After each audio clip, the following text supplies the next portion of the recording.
So our next speaker is Amy Marks, Vice President of Enterprise Transformation Practice here at Autodesk. As Autodesk's VP of Enterprise Transformation Practice, Amy informs strategy on business outcomes, platform solutions, and consulting for customers, incorporating transformational methodologies, including industrialized construction, sustainability, and new ways of working. Prior to joining Autodesk, she defined the language, process, and frameworks that are adopted by many companies, universities, countries around the world, reflecting the convergence of the design, make, and operate models. Before joining Autodesk, Ms. Marks was the CEO of X-Site Modular and pioneered a path to become the world's preeminent prefabrication consultant, and is often called the Queen of Prefab, literally creating the role as the first prefabrication consultant. Ms. Marks champions the integration of transformational and innovative methods of working across many building types, including high-tech, healthcare, hospitality, data centers, residential, and commercial buildings. She has strong relationships across the world with many owners, architects, and engineers, and supply chain partners. She is a unique and outspoken agent for change that is well respected across many industries and is a highly sought after keynote speaker and chairperson of conferences on business transformation, prefabrication, and sustainability. She is a mom to her daughter Mackenzie and is also an avid sports fan, having played competitive rugby for almost 15 years. Please welcome my friend and the incomparable Amy Marks to the stage. Man, you guys you're making me feel old today. Floppy disks and first ofs.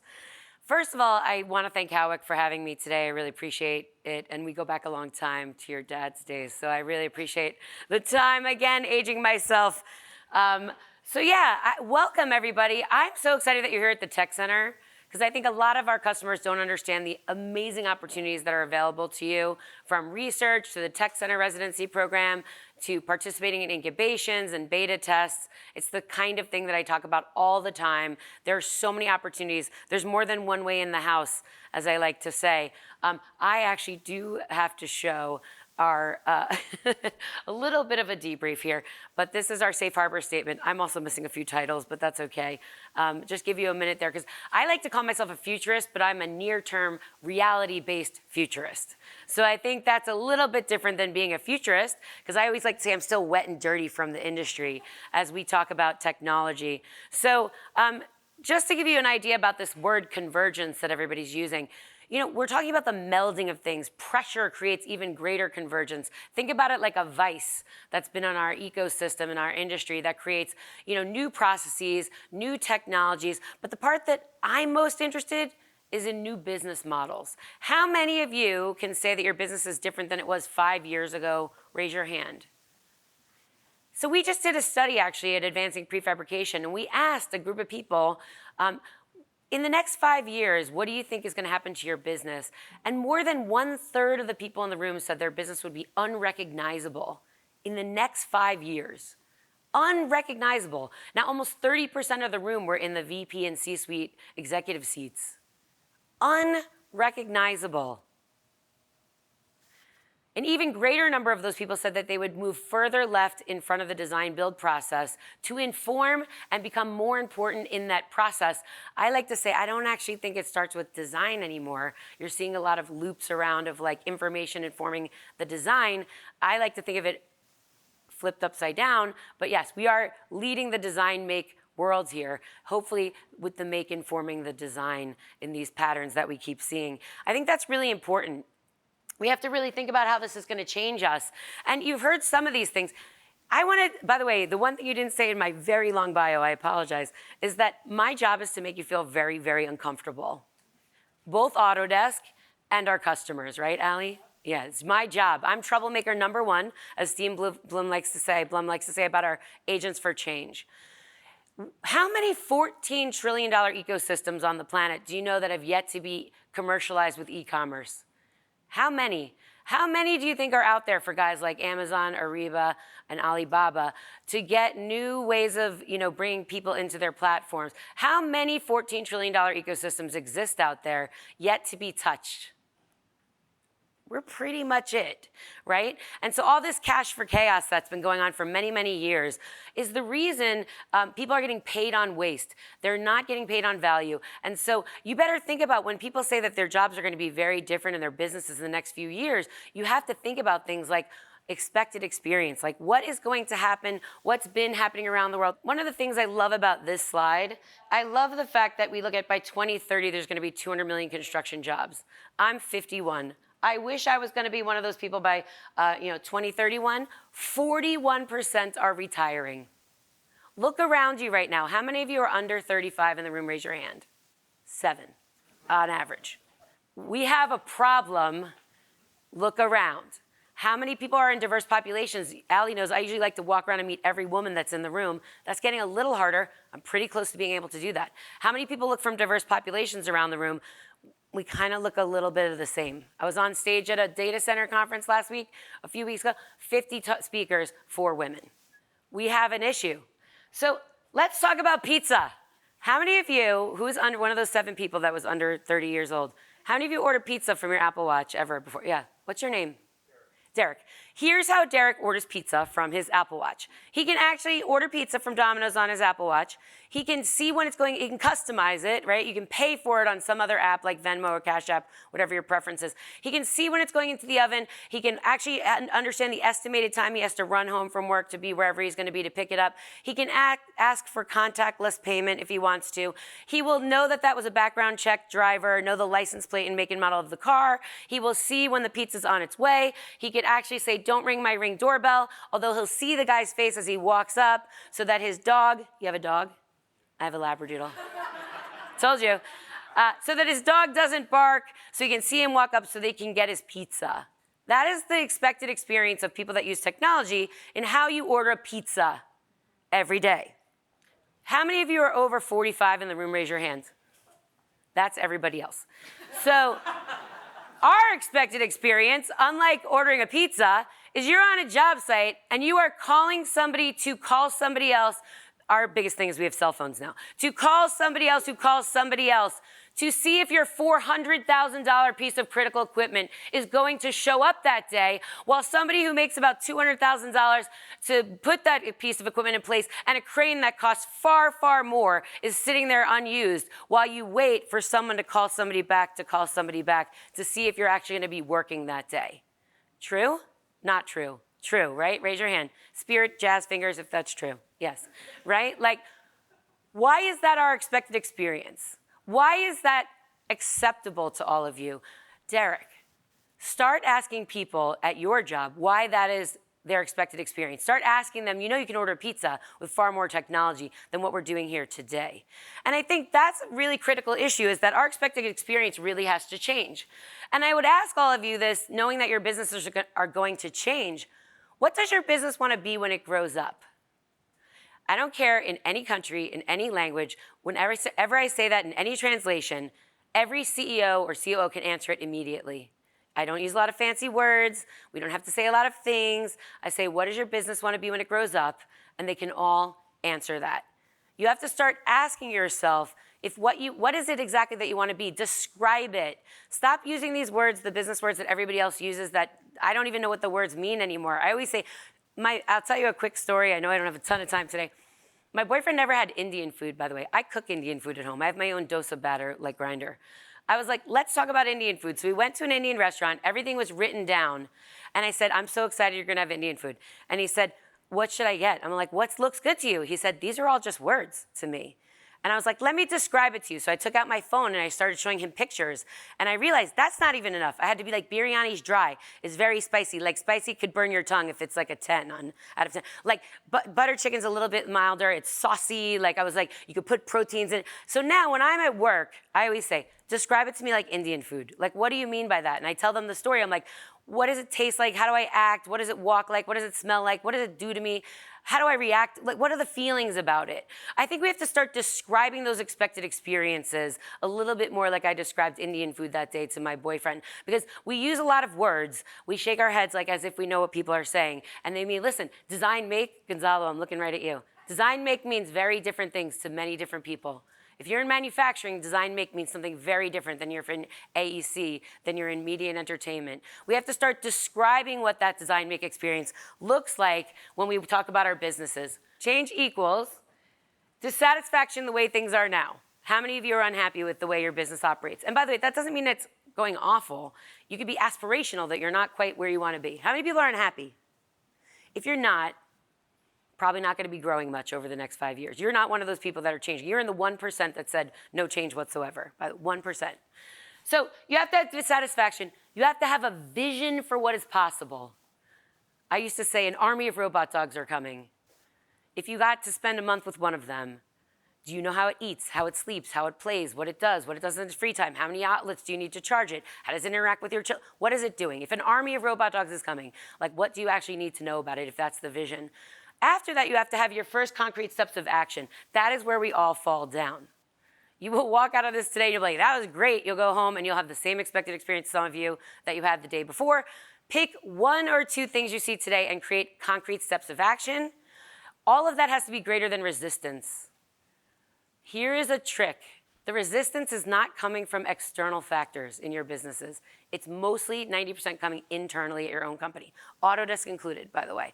Internal resistance is what stops us from change. All of that if you don't have that formula, you cannot change. So we want to start thinking about how do we actually connect teams? Not just once, but across programmatically, teams that are working across the world with other teams. How do we make sure connected construction is connected processes and connected data so that we can use that data and not just have it go into the trash? My one friend who heads VDC at a big company said, we just did this almost $1 billion hospital. Let me show you all the cool stuff we did. And I said, great, how much of that is reusable? And he said, none of it. And I was like, then it's really wasteful. If that LOD 400, 500 detailed drawing is only going into the trash, and you can't reuse those components and understand metadata associated with each of those components and performance-based IoT sensor data, why did we spend the money to do this if it's not helping us? So connected construction and product development. So it's that product data from those jobs that you can actually configure and reuse. That's important, configure and reuse. Imagine a world like I do by the way, I order lots of stuff. I say I'm evidence-based. I order lots of things on my iPhone. I'm an Apple girl, by the way. I'm an Apple captivity. I love it. I'm a happy Apple girl. My car, my home, my phone, it all, platform. That's what platform really means. When you have that stickiness like I do with Apple, you know you have a platform. So how come when I order things on my Amazon app, I'm able to configure things? I see both distributors, manufacturers, and resellers. I don't just see one group. I can pick, I can configure, I can see research, I can see reviews, all those things, evidence-based. That's what happens with a platform. A guy said to me last year, my pipe spool will never be a commodity product. He was over 60, I'm not gonna lie. He was over 60, he was a plumber, and he said, it'll never happen, you'll never sell my pipe spools online. And I said, in 2019, Amazon had 145,000 private label products under 45 different private label brands. I put them in my mouth. I put them on my skin and in my hair. I put them in my baby's mouth and skin and hair. Your pipe spool is not so special, right? Your pipe spool is not so special. Imagine a world where exactly the way we buy things now, look, we have in-product chat now, we have things that can configure. There are ways in which you can buy things and connect and be in the cloud. We just haven't made it part of our own expected experience right now. And so look, I thought this was a very interesting thing from the Advancing Prefabrication Conference. We did a live research study, by the way. We taught little 5 to 6 minute vignettes about different topics, and then we asked people questions with their iPhones. So at the Advancing Prefab show, we asked, what could really enable you to productize the processes you do in construction into actual products? Because by the way, all the cool things we have in manufacturing work really great if you have a product. You can't have manufacturing unless you really have a product. Machines don't make infinite things. There are parameters. You have to have a product. It doesn't mean it can only be one product the way it is. You can have customizable, but it still needs to be a product. We said, what would actually help you? And 42% of this audience said a digitally connected marketplace.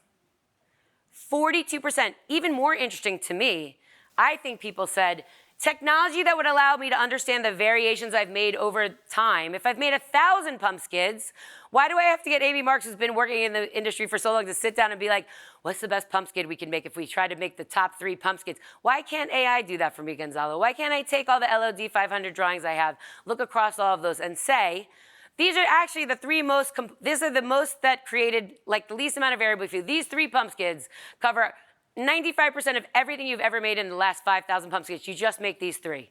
We all know that that's possible, right? But we don't do that. We try to wheel me out, and my crutches will come out one day, and I'll be like, let me tell you how prefab used to. This is how you should do it. Like, we have guys in our shops that you can't live without, and you're not sitting them down to take what's in their domain expertise and applying it to technology. And you're not taking the technology you've used that's throwing things in the trash and figuring out what you should do next. I thought it was also interesting that 23%, almost a quarter of the room, said, if you could give me an easy way to capture it in technology, that would be great. They actually might know those things, and they just don't know how or where it would go. My friend Billy Bullock at EAS is always like, if I made products, where would I sell them? But for my mouth and my feet, where am I going to sell them? How many Revit buttons can search across multiple Revit buttons? You can have as many Revit buttons inside of Revit as you want, but you can't, this is my uncomfortable Autodesk moment. Once you make a Revit button, I still can't search across 70 Revit buttons and find the right combination of things out of those 70 different configurators that live someplace else in the cloud, right? We have to start thinking platform. We have to get across what we're trying to accomplish here. How do we define reusable components and pieces and parts? Design with those customizable pieces and parts so that we can make anything and make sure we have the metadata for manufacturing, and not just manufacturing, the operational carbon. How do we figure out the metadata of how it's made, what it does, the combination? We're in a highly automated, censored world. We should know all these things. And how do we then create information to inform digital twins to go back around and define those reusable pieces and parts? By the way, I can go on my Amazon account right now and find out how many times I bought brand X shoes and how they were ranked and how I like them and how long I've had them. But I can't do that for any component in construction at all, anywhere, just about, right? So you want to start thinking about solutions that we're working across in Autodesk, and a solution is not a software. A solution is a combination of softwares. Ours, other people's, Autodesk Platform Services apps, proprietary software from our customers. A solution is a big thing. It's got multiple workflows, and you need multiple solutions to get where you want to be when you grow up. One of them, this is called informed design, and one of those is also called common data environment. Those 2 things together in the future state will allow you to have pieces and parts with metadata so that you can actually know the combination. By the way, you can't have generative design without products.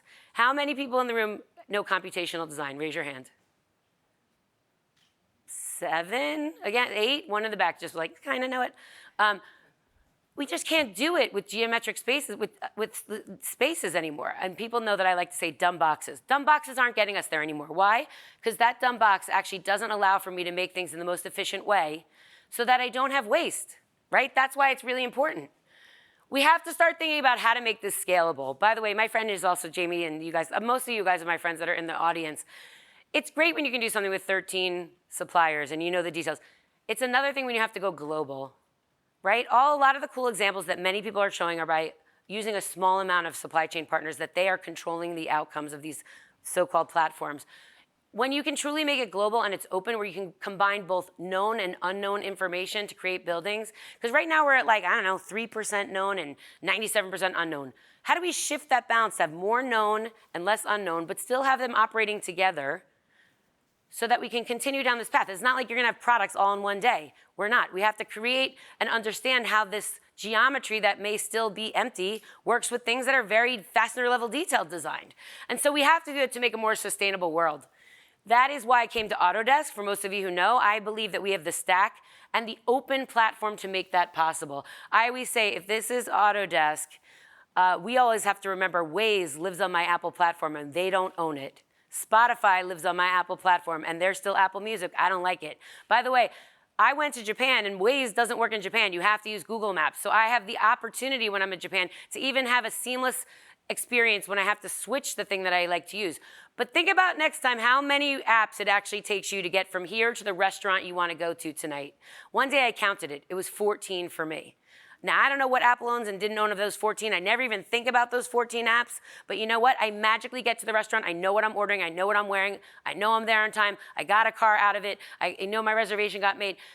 Magically, How do we start mapping out these things we need so this can be a magical experience? And I believe we're in the beginning phases of that with things like Forma and Fusion and Flow, which I believe, again, is the reason I'm here. And as proof of that, I'm always evidence-based. This is the Autodesk Construction Cloud third-party ecosystem. This is open. You can do a lot of things on the Autodesk Construction Cloud now with products that aren't ours. And some big announcements I can tell you. How many of you know what Building Connected is? Raise your hand. Ooh, by the way, kudos to this audience. I love Building Connected because I think it's a great opportunity. It's like the LinkedIn almost of construction. We just launched about a month and a half ago this new profile section in industrialized construction for both products, building types, and construction services. You can update your profile for free. Allison, we didn't do $1 of marketing. We have hundreds of people companies that have already updated their profiles. This is the third conference it's come out of my mouth. Hundreds of companies have already updated their profiles, and you can find them there to bid them out. We have a lot of education. This master's level course that I worked on for free is there for you. There's a business course as well. So we also have the industrialized construction maturity assessment that you can do. And we have to work together because, as Dave said, digital waste exponentially leads to physical waste. So I've left a few. By the way, 1/6 of that waste in our landfills is drywall right now. 40% of what's in our landfills is waste. Could you imagine? By the way, everyone knows I love Yeti cups, Allison. I love cups. Anytime someone gives me a cup, I'm happy. If Yeti they got on the news and said Yeti has 40% of what makes their cups, it ends up in the trash, I'm not buying Yeti cups anymore. You should walk out of here and realize, why would we stand for 40% of what we're designing and making is going in the trash? So that's why we have to work together so that we can have a better world for more people in this planet. Allison. Yes, thank you, Amy. So you're talking to, not unlike Dave, right? You're talking to manufacturers, you're talking to construction companies, fabricators, architects, designers, supply chain, even building products producers. What's one of the top challenges people are facing right now in terms of really adopting some of these transformative practices that you're talking about? I think first you need to understand how you're organizing and sharing your information. So a common data environment at even its basic level is super important. And then I would say people are struggling with how to create product and process development in the construction space. So we have to learn from our friends in manufacturing who have done product development and process development and apply that to the AEC space to open up the world of manufacturing to us. Yeah. Machines are fabulous, but you have to have products that can be produced on the machine. You need to know what it is that you make and what you want to make, to move forward. Yeah, awesome. We have one guy. One question right here. Product development versus project development is a very good point, right? I mean, software world where I come from, it's all product development, right? And you look at the cash flow, it's all project development. When we've talked to some of the large AEC firms, I mean, they're wedded to the cash flow. They're wedded to the labor pool, yes. Right? How are they going to change that? The answer to every question in life, in business, is money. If you don't know the answer, first start with the word money. If you have the money and you're a serial owner these days, if you're Meta, if you're Google, if you're Amazon, if you're HCA, if you have 100 data centers to build, 25 hospitals, 30 manufacturing facilities to build, you get to dictate how quickly this ecosystem is going to change. That's top down, not bottom up, Clayton Christensen. It's the innovator's deception. You can't fix this bottom up. That's why I came to Autodesk. I was too small. That's how they got me, hooked me, to make the biggest change. You need the guys with the money, the government, people that are buying things, biggest owners in the world, to require this, and it's happening now already. You look at these data centers, they're 45 to 75% productized. They're not bidding out that work anymore. They have partners, sole source partners, that are making component parts for them now. And you have to change. The guys with the money, stop paying on waste. Start paying on value. That's the answer.